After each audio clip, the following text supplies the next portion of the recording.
공공 디자인은 우리나라에서 2007년도부터 본격적으로 시작이 되었습니다. 그리고 당시의 공공 디자인은 공공에서 하는 디자인, 즉 중앙정부, 지방정부, 공공기관 등에서 하는 디자인을 공공 디자인이라고 했고요. 그 중심에는 공공성을 회복하자라는 차원에서 시작을 했습니다.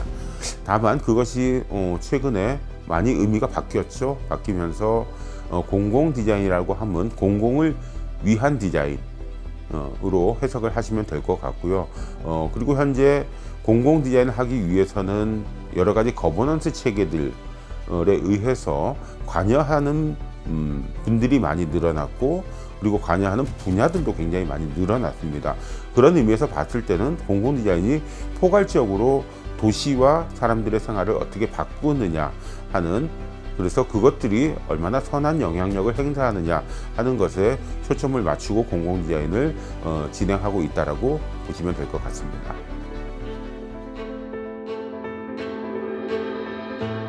공공 디자인 진흥 계획은요, 앞서 말씀드린 그러한 부분들을 어떻게 좀 더 그 지역에 맞는 면밀한 사업들을 계획을 하고 그것을 추진력 있게 진행을 시킬 수 있도록 할 것인가라고 하는 차원에서 봤을 때 굉장히 중요한 계획이라고 할 수 있는데요.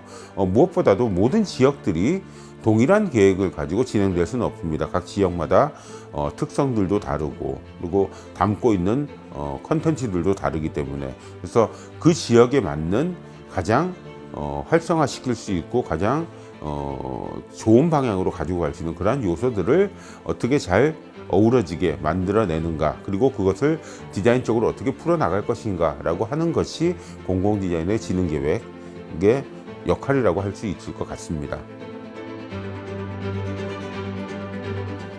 우리 용산은 오랜 역사와 전통을 갖고 있으면서도 대규모 변화를 준비 중인 생동감 넘치는 도시입니다. 뒤로는 남산, 앞으로는 한강을 바라보는 서울 중심에 위치하고 있고요. 공원과 녹지를 갖춘 발전 가능성이 높은 지역입니다. 이미 1900년에 서울역과 한강철교, 경인선이 개통되면서 교통의 중심지였습니다. 하지만 철도로 인해서 지역 간 단절이 생겼고 미군 주둔이 계속되면서 통합 발전을 이루지 못한 채 정체되어 온 것도 사실입니다. 이런 용산이 미래를 향한 대전환의 기회를 맞이했습니다. 미군 기지 반환으로 용산공원이 단계적으로 개방되고 국제업무지구 개발, 철도 지화 등이 진행되면서 새로운 변화가 시작되었습니다. 앞으로 사업이 구체화되면 용산은 새로운 글로벌 중심 도시로 변모하게 될 것입니다. 우리 용산은 젊은 층에도 사랑받는 도시입니다. 이태원 경리단길에서 시작된 힙플레이스가 해방촌, 한남동 등으로 이어지면서 곽강을 받고 있습니다. 세계적으로 주목을 받는 K-팝의 발상지인 동시에 국립중앙박물관과 리움미술관 등 다양한 문화 콘텐츠를 가진 매력적인 도시이기도 합니다.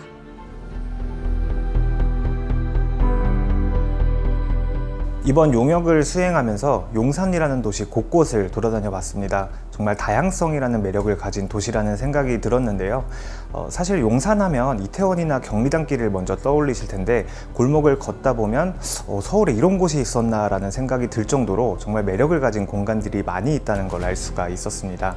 특히 기업들이 많이 밀집한 한강대로라는 업무지구 안에도 이런 고유의 문화를 가진 상권들이 있고, 남산 둘레인 소월로를 걷다 보면 도시를 내려다보면서 산책하시는 시민분들이나 줄지어 달리는 사이클도 만나볼 수가 있었습니다.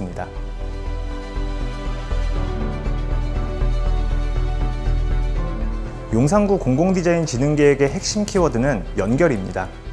물리적으로 단절되고 파편화된 공간들을 연결하고 다양성을 가진 지역별 문화를 연결하고 마지막으로 소외된 공간과 사람을 연결함으로써 용산이 지향하는 미래도시를 준비해보자 라는 목표를 가지고 공공디자인 진흥계획을 계획하였습니다. 또 용산이 다양성이라는 매력을 가진 도시라고 생각한 이유는 굉장히 좋은 곳들도 많지만 그 이면에 있는 어떻게 보면 좋지 않게 보여질 수 있는 요소들도 용산이 가진 하나의 자원이자 문화라고 생각했기 때문입니다. 사실 저희 사무실도 해방촌에 위치하고 있기 때문에 외국인 분들을 굉장히 쉽게 만나볼 수가 있는데요.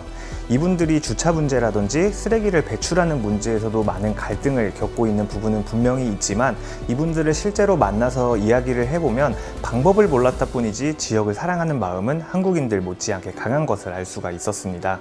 이런 고민들은 용산구 공공디자인 진흥계획에 다양한 공간 사업들과 이를 실행하기 위한 매뉴얼로 함께 구성이 되어 있고요. 용산구청 내에서도 공공디자인이 정착하기 위한 운영사업과 시민 그리고 기업들이 함께 참여하기 위한 참여사업으로 진흥계획이 구성되어 있습니다. 사실 공공디자인 진흥계획을 만든다고 해서 도시가 한순간에 변화하지는 않습니다. 이번 계획은 5년 동안 용산의 공공디자인을 바꿔나가기 위한 첫 계획이니만큼 많은 분들의 관심과 참여를 통해 더욱 매력적인 미래도시로 변화하는 첫 걸음이 되었으면 좋겠습니다.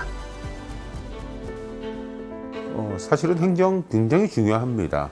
사실은 과거에는 행정의 역할이 공공디자인을 주도해 나가는 입장이었었고 또 공공에서 원하는 방향으로 끌고 가는 것이 굉장히 많았는데 시간이 좀 지나면서 최근에는 이제 거버넌스라고 하는 차원에서 행정과 전문가와 지역 주민들 함께 진흥계획에 몰입을 해서 가장 최적의 지역의 진흥계획을 뽑는 그런 방향성으로 가지고 가고 있는데요.